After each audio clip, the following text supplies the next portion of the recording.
Salut, j'espère que tu vas bien. Aujourd'hui, on va parler d'un sujet qui va sûrement intéresser les empathes et les hypersensibles. Je rappelle rapidement que les personnes empathes, c'est les personnes qui arrivent à ressentir et à vivre les émotions des gens. Ils comprennent et ils vivent les émotions d'autrui. Donc, c'est des personnes qui vont être très sensibles dans leur communication.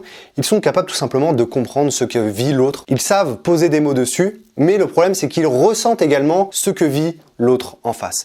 L'hypersensible, c'est la personne qui va être empathe, mais qui va être sensible en règle générale. C'est-à-dire que quand il arrive dans un environnement où il y a beaucoup de bruit, il va être très sensible à ça. Si par exemple, il arrive dans un endroit où il y a de la lumière très vive, eh bien, il va ressentir aussi énormément cette lumière vive, il va être très sensible à ça. Donc, en gros, l'empathe, c'est la personne qui va être capable de vivre, de comprendre les émotions d'autrui, donc dans la communication. L'hypersensible, c'est quelqu'un qui est sensible en règle générale et aussi en communication. Donc, il comprend les émotions d'autrui, mais il est aussi sensible à l'environnement en règle générale. Mais aujourd'hui, j'aimerais te parler justement d'une vidéo qui va intéresser les deux, les empathes et les hypersensibles. C'est tout simplement comment ne plus absorber les émotions des autres. La première chose que tu peux faire, c'est tout simplement d'étiqueter l'émotion en question. Imaginons que tu arrives quelque part et tu vois ton ami Bob qui pleure. Oh, tout de suite, l'empathe, l'hypersensible va ressentir cette émotion.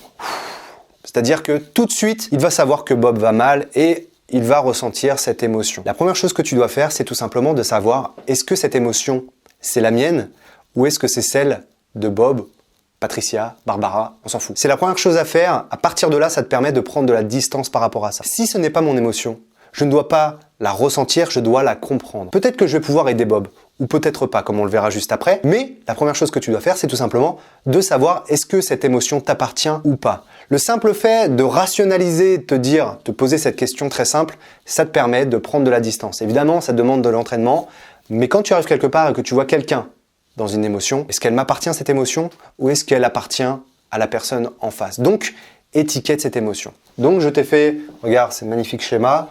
L'émotion, elle est à toi, elle est à moi.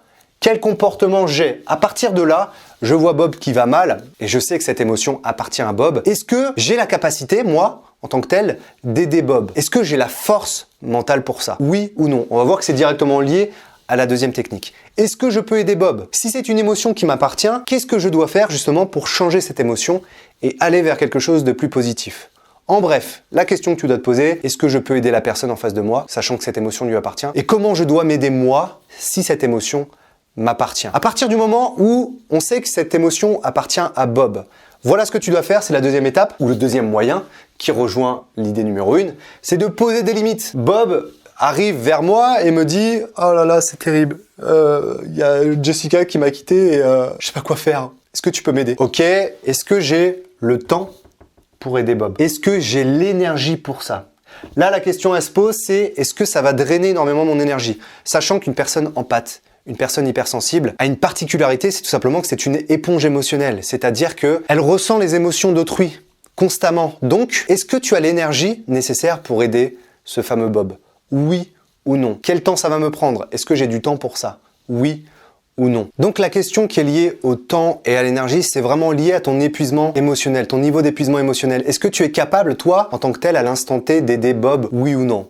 Le temps et l'énergie. Mais une troisième chose qui est très importante, c'est que, imaginons que notre fameux Bob nous dise, bon voilà, je t'explique ce qui s'est passé, c'est que j'ai trompé notre fameuse Jessica, ok? Est-ce que là, tu te dis, je vais aider Bob? Est-ce que ça fait partie de mes valeurs d'aider quelqu'un qui a trompé sa femme? Là, tu dois interroger tes valeurs ou tes contre-valeurs. Par exemple, en valeur, tu peux avoir l'authenticité et tu considères que justement la tromperie, c'est un manque d'authenticité et du coup, ça bafouerait tout simplement tes valeurs d'aider ce fameux Bob qui a trompé cette Jessica. Les contre-valeurs, c'est tout ce que tu veux éviter, tout ce que tu rejettes, tout ce que tu considères de malsain, de néfaste pour toi. Pose-toi donc cette simple question, est-ce que le fait d'aider Bob va jouer sur mes valeurs ou sur mes contre-valeurs? À partir du moment où justement tu as posé ces limites, tu peux avoir ces trois arguments. Je suis désolé Bob, je n'ai pas le temps de t'aider. Ou alors, je n'ai pas l'énergie pour ça. Ou alors, je pense que ça bafoue certaines de mes valeurs, donc je ne pense pas que je vais pouvoir t'aider sur ce coup. Là, on parle vraiment finalement d'affirmation de soi, de réussir à imposer son point de vue, mais du coup, tu as vraiment des arguments rationnels qui sont liés autant à l'énergie et aux valeurs contre valeurs. Donc, ça te permet vraiment de clarifier la situation et de t'affirmer face à l'autre avec des arguments. Une autre stratégie qui est quand même différente de ce que tu as vu jusqu'à présent, donc tac, c'est différent,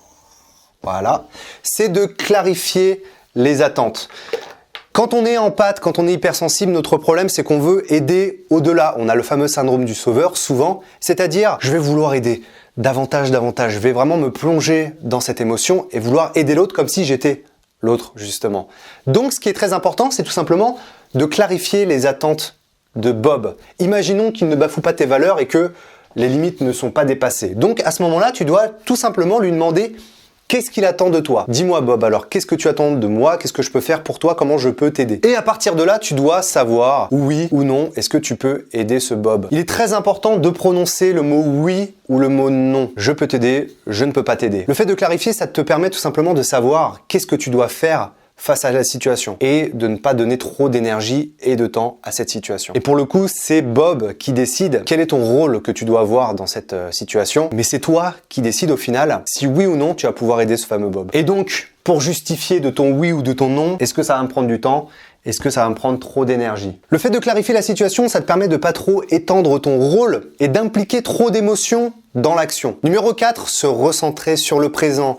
Il y a un truc particulier avec les personnes empathes et hypersensibles, c'est tout simplement qu'ils passent énormément de temps dans leur tête. C'est-à-dire que quand ils perçoivent une émotion chez l'autre, eh bien tout de suite, ça va être un tourbillon émotionnel. C'est-à-dire qu'ils vont commencer à beaucoup cogiter, ça va beaucoup fumer là-haut, et du coup, ça va vraiment créer un problème, c'est qu'ils vont être distancés et dissociés de l'instant présent. Et c'est très important de se reconnecter au moment présent, justement, pour ne pas être accaparé par ces émotions. C'est-à-dire de ressentir les émotions à 200%. Donc, la stratégie, elle est simple, c'est tout simplement de te concentrer. Donc ça, c'est ton cerveau. De te concentrer sur ta respiration. Prends le temps de respirer. Inspire, expire.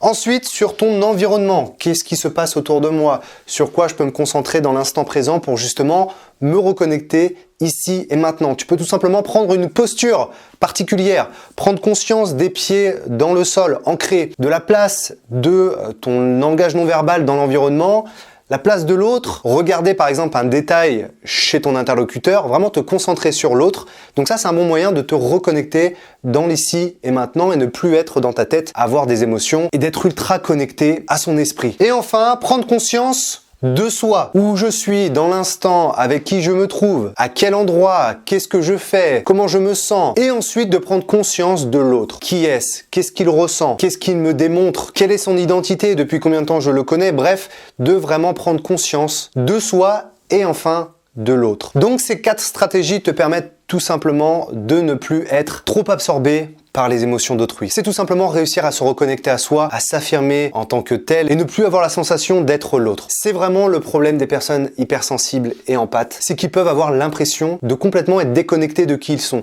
Ils sont tellement concentrés sur l'environnement extérieur, sur les besoins des autres, que du coup, ils s'oublient dans la bataille et ils ne savent plus vraiment qui ils sont. Ça crée quoi? Ça génère quoi? De l'épuisement mental, émotionnel et parfois même de la colère. Parce qu'on va finir par croire que c'est à cause de l'environnement qu'on est dans cette situation. On va finir par être irrité par les gens, à être stressé, à être triste et être dans la colère, passif-agressif. Et sache que je propose des coachings qui pourront t'aider pour gérer tes émotions, améliorer ton estime, t'affirmer ou avoir de meilleures relations avec autrui. Clique sur le lien dans la description, je t'explique tout. En tout cas, j'espère que cette vidéo t'a plu et... Hey, salut! Et tu peux rejoindre notre école d'intelligence sociale. Je t'explique dans la description. Moi je suis Rascar Capac et je t'attaque avec mon Mac. La vie une chose, trappe pas de quartier quand les lyrics frappent. Mon sourire te glace comme un clic